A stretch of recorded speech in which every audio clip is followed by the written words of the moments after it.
generally said yes. In terms of steering, I mean, he can do that though in like what he is willing to talk about, and I definitely feel like, as you see, I filmed him being interviewed by a lot of other people, so it wasn't just a matter of what was he willing to say to me, because I was kind of there all the time. But I definitely feel like his favorite thing to talk about during, you know, the entire time was the power of the internet. And I have to say, like, I didn't really appreciate that that was so important, and that, or I felt like that was what he wanted to talk about, so I was always interested in finding something that he was less interested in talking about. But I think as I went back, you know, with all the, you know, hundreds of hours of footage during the year that I spent editing, I started to really appreciate how vital that was to the story in many ways. Plus, WikiLeaks happened, you know, the Arab Spring happened, you know, all these things were starting to happen that also, I think, sort of reiterated in the general sort of zeitgeist how important the internet was and how we shouldn't underestimate it. So I think he definitely, that was maybe one way that he might have been trying to steer it, but, you know, otherwise it was a lot of access, and, you know, he didn't see the finished film until it was finished. I mean, I showed it to him when it was pretty much what you saw here, but we hadn't locked picture because it was after he was released, and it felt like it was incredibly important for him to review it and say if he had any safety concerns. And he saw it like maybe 3 months before it premiered at Sundance. And he didn't ask to change anything. Do you have any safety concerns for yourself? Not really. I mean, when I was filming, the trips to Chengdu were definitely like the most intense in terms of like, we were going to the police station, so there was no question that we were going to encounter the police the next day. And I feel like those mornings, I mean, I remember being like nervous, but I wasn't thinking necessarily about where things were going to go with me. What I was really worried about was where things were going to go for him and for the other Chinese citizens that were part of, because we always had a really big posse with a lot of people with cameras, and I just felt like the risks that they were taking were much, much greater than the ones I faced. So I was sort of, I think my first thought was like, how do I be there without influencing the events in a, you know, in whatever way. You know, I didn't want to be an obstacle to him making the sort of stunt that he wanted to make. And also, I was really, I guess, and then, you know, how was I going to get away with a shot, with like a scene? So for example, the first trip to Chengdu, where he's going to testify at the police station, where I went with him after the beating, so it was like April 2010. You know, I thought, well, right before we got there, he decided, you know, I'm not going to walk in with all these cameras, so it'll just be me and Zhao Zhao, and the rest of you wait outside. Me, Zhao Zhao, and the lawyer. And so all of us were waiting outside, and he had a microphone on, so I thought maybe the whole scene was just going to be audio, and I just shot a lot of exteriors. I just was running lots of shots of the exterior of the police station. But then, you know, slowly, all the other people we were with, you know, Ai Xiaoming was there, and, you know, there was other volunteers, other people with cameras. Slowly, everybody kind of trickled in because it was like, okay. And even Evan Osnos, who was there too, went in, and I was the last person waiting outside because I was like, I was told to wait outside, and I don't want to mess anything up. But eventually, you know, they're like waving me in, and I felt like, okay, well, I'm not going to be the only one who doesn't get the shot, you know. So eventually I went in, and it was amazing how long we were able to film. Of course, at some point we were pulled out, and there were special, you know, police who'd come in who spoke English to, you know, check our papers and make us delete things. And so like there was all that kind of stuff that did go on, but ultimately there wasn't really, I think the risk was definitely the highest for Weiwei and the others. Yeah. I'm going to open up to the floor, and I'm sure we have a lot of questions. I just want to make an introduction that this is Nancy, who's moderating this, and she herself is a filmmaker, and she's teaching documentary filmmaking at the JMSC. I thought they all know me, sorry. Just kidding. And but I want to, I just have one question, a backtrack. You were telling a story about your roommate, how you really get to know get the idea to do the film. Maybe we were chatting, so I think that's a wonderful and a very inspiring story. Also, so, did you produce the I was the associate producer of that. That was a yeah. film I saw because Weiwei gave me a copy. Really? Yeah, he Oh. had a copy of it, so I remember watching it in Beijing while I was shooting this film. So it's one of the things I watched. So it's really cool to meet you. Also, before I tell that story, I should mention that Matt Ma, as he's in the credits, or Ma Yue, who is a graduate of the Journalism and Media Studies program here, was my tireless associate producer on this film. So he's filming right now, but I thought we should give him a round of applause because he's doing great documentary work right now too. And I think he really went out on a limb to help me on this project before it looked anything like this. So really appreciate it. And he came to Sundance too and got some applause there, so it's really cool. So the way it started in terms of, I told you kind of that I ended up in China and I didn't come to find Ai Weiwei, but the reason I did end up meeting him was I had a roommate in Beijing who was curating an exhibition of Ai Weiwei's photographs for a local gallery. She worked at Rong Rong's gallery, the Three Shadows Photography Art Center in Beijing, and she had been spending almost a year looking through Ai Weiwei's New York photographs. This is a body of work. You got to see a lot of them, the black and white photographs in the film, and there's, you know, he actually took thousands over the decade that he lived in New York in the 1980s, and they really hadn't been seen by anyone, including him. I mean, well, most of them weren't even developed until the show went up in the beginning of 2009. So in a way, I kind of got to know Ai Weiwei first through this part of his history and body of work that like no one in the world had really seen yet, because they were in binders on my like kitchen table for several months, and she would tell me stories, and it's like all these, you know, now really well-known, you know, filmmakers, painters, musicians, actors, you know, came through New York at some point in the 1980s, and they're in these photos, and the filming of Beijing Renzai Niu, and like all, you know, everything is in there. And she'd tell me stories, and so I was really captivated, and that's when I started to look into who Ai Weiwei was a little bit. And she said, you know, it'd be really great if the show had a video to accompany, you know, there's a lot of backstory to this, and the exhibition doesn't really cover it, so would you want to come and do this? And I had just got a camera, I'd done like a few short things, and I was super eager for any chance to do something fun and creative. And did it, you know, for no pay, and for, you know, just the deal was like, we won't pay you, and like you can keep your footage, and you know, you'll make this thing. So when I first met him, I really had a purpose in meeting him, and I was sort of invited by the gallery. And so from day one, I always had a camera in my hand, which was also really nice in terms of, it took time to transition into the idea that we were doing a feature film as time went on, but it never had to transition into like, you know, can I bring a camera, because I had it just from the beginning. And I think it helped, you know, that we got to know each other during that time, and he liked the short video that I made, because otherwise, I mean, I really didn't have anything to point to for why he should let me, you know, do this project.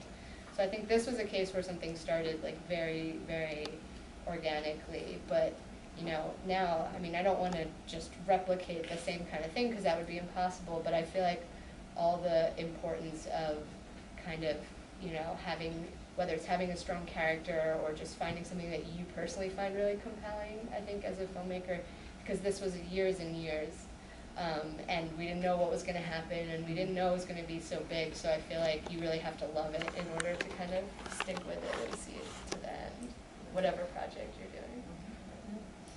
And were there a time that you knew that, okay, this is it, I'm not going to film anymore, I got enough material here already? I think it was around the summer of 2010. So I've been filming almost 2 years then, like a little less than 2 years. And I really feel like there was something that like, it was just like a tipping point. Like I was so worried, was I getting enough? And my attitude, I was less thinking about the story as I was filming. I was more just like, I need to make sure I get a lot, and I get all aspects. Because again, I was a very media savvy guy too, and there's a lot. So I felt very strongly like I was like the investigator. Like I had to make sure no stone unturned, that I felt like in the end what I picked for the film was a true sort of, you know, I was making informed decisions once I went into the edit, and not just because I didn't get something.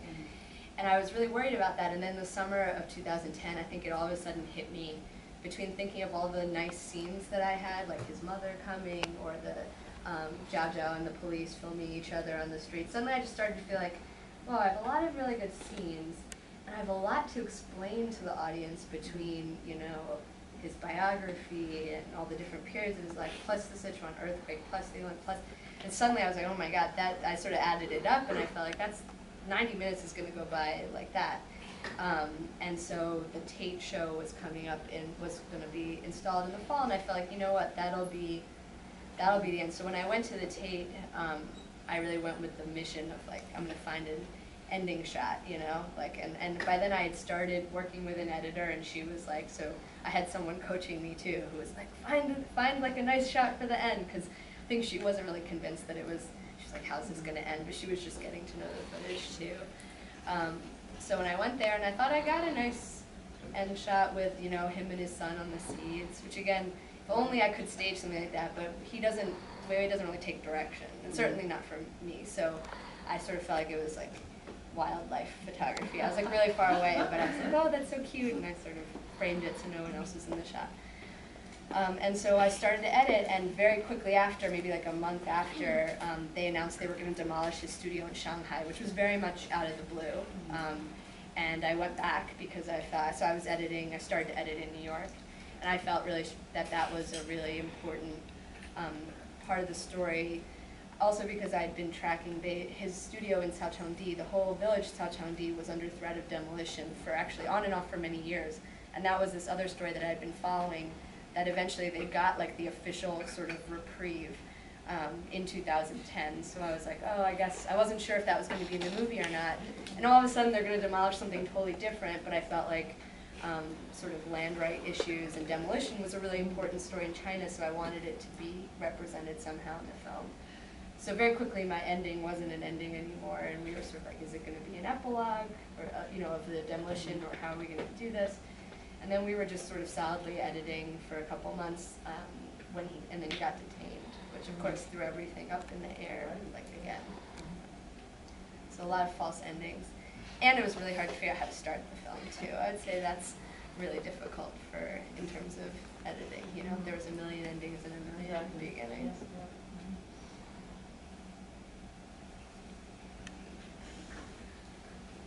When he was detained, did he literally just disappear? He was just there one night, and the next day? Like, he was taken away at the airport. It's a good question. He was taken away at the airport. He was actually on his way to Hong Kong. He was there just with one assistant, which is already pretty light travel for him, as you see. He's usually in a pretty big group.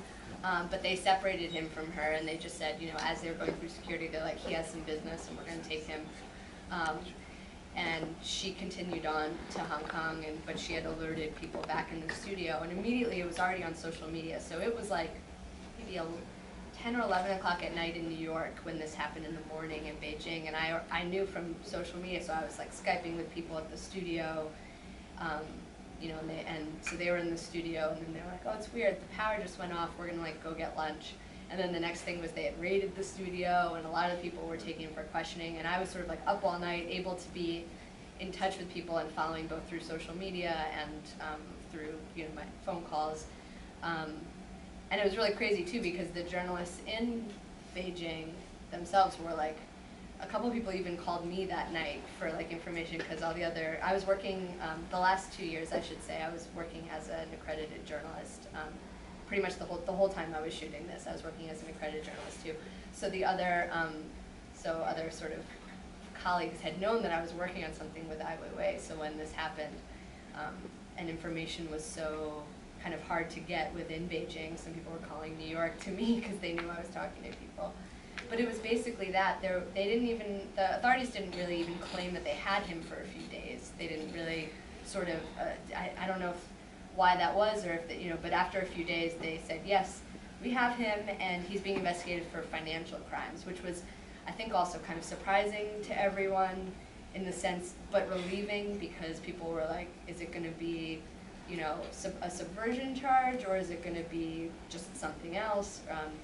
But there were a lot of dates that, according to Chinese law, you know, police have to, you know, sort of say that they have you and bring a charge, and they sort of passed a lot of those dates, and they're also supposed to let people visit you, and including lawyers, and there's sort of provisions in case it takes a long time to get to the defendant that, a day can become 7 days, can become 30 days. And, during that whole time, the 81 days, it was never revealed where he was kept, and his lawyers never got to meet with him. One time, Lu Qing, his wife, was brought to see him, but they sort of made it so that she didn't know where she was being dropped off. And I don't know if he was brought somewhere else or if she was brought to where he was being held most of the time. But so the location was kind of kept secret, and they just met for 20 minutes and had a conversation. And that was it during the whole 81 days. So it's kind of like disappearing, no other kind of contact with anyone.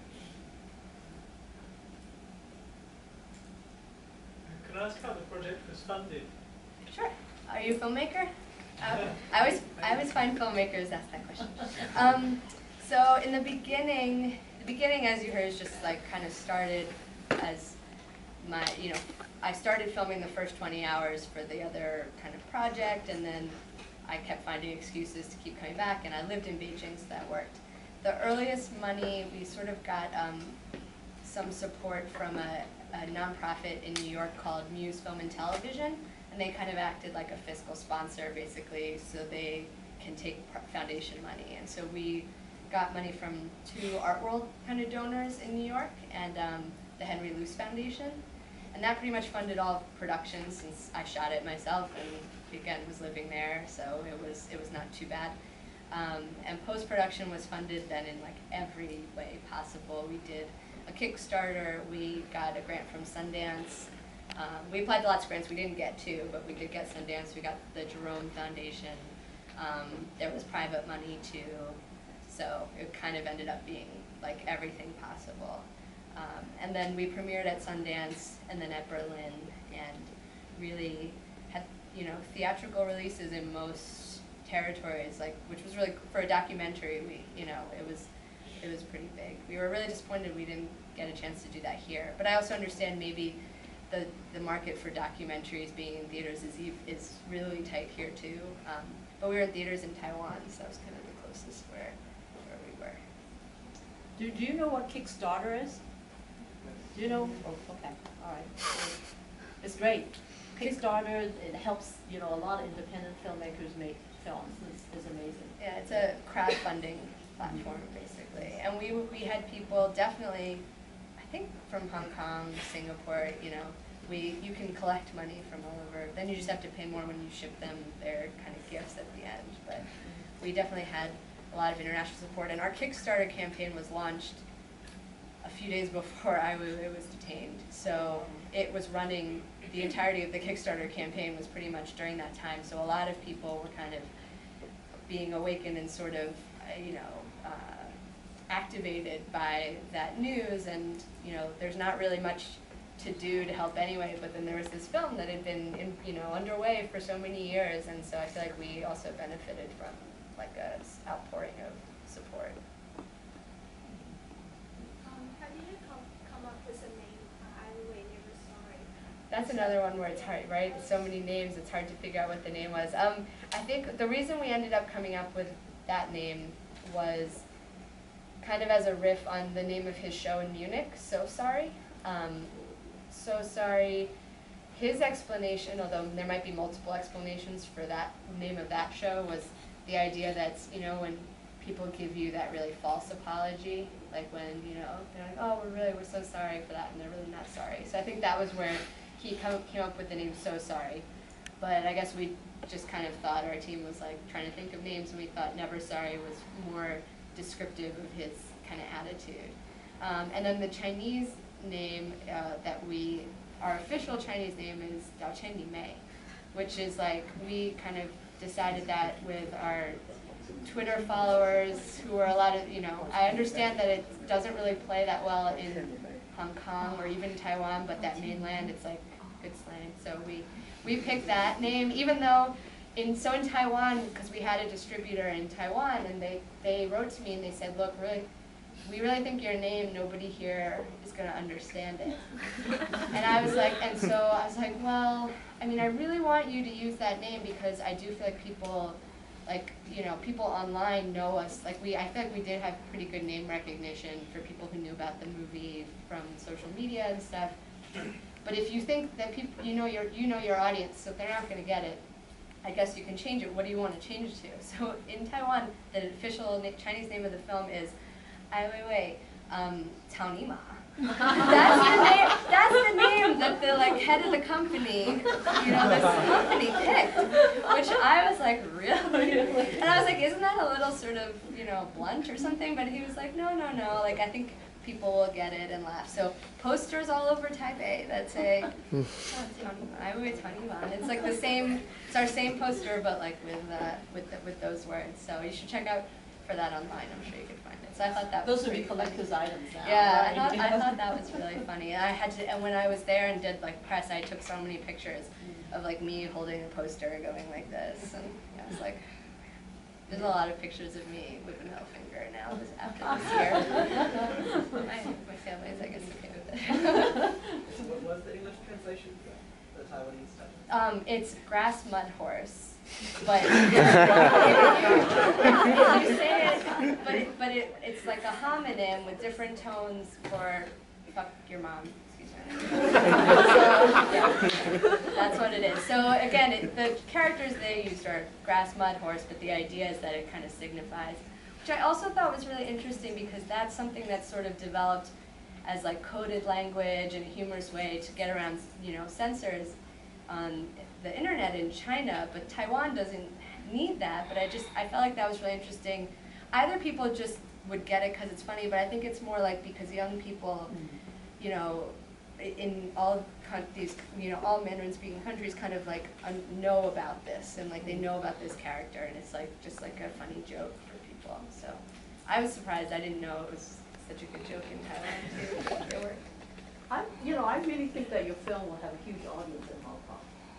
So we gotta help you. Yeah, I mean, I kind of think we waited a while because again we wanted to give it the best shot to have sort of a commercial release because we felt like, because we had the opportunity in so many places, and again documentaries don't always have that, but also because around the world, maybe not so much in Hong Kong, or I don't know, but around the world, if you know who Ai Weiwei is, of course you see how much press he gets and how much coverage he gets, but most people still don't know who Ai Weiwei is. What he stands for. Yeah, or even have heard of him. I mean, I've had people be like, you know, what's your movie about? Oh, what's an Ai Weiwei? You know, like they not really not knowing. And so, which is really, it's kind of disappointing, but also I can forgive because I don't know how many, you know, dissidents or artists I can name from every country in the world either. But I guess I do think China you should know. But so we thought it was really great to have that kind of support because then you get more press and you get more, you know, sort of, you get more press for the film if you are released in one way versus if you just go straight to DVD or straight online or something. But in Hong Kong, you know, but at this point, I think we don't know what we're going to do in Hong Kong. And, you know, we were at the Asian Film Festival here and they added, you know, it was all sold out and they added screenings. And so I think even if at the very least we do some, you know, university screenings like this, I think that would be really great because, I don't know, it was really, you know, we really did put this together. So much thanks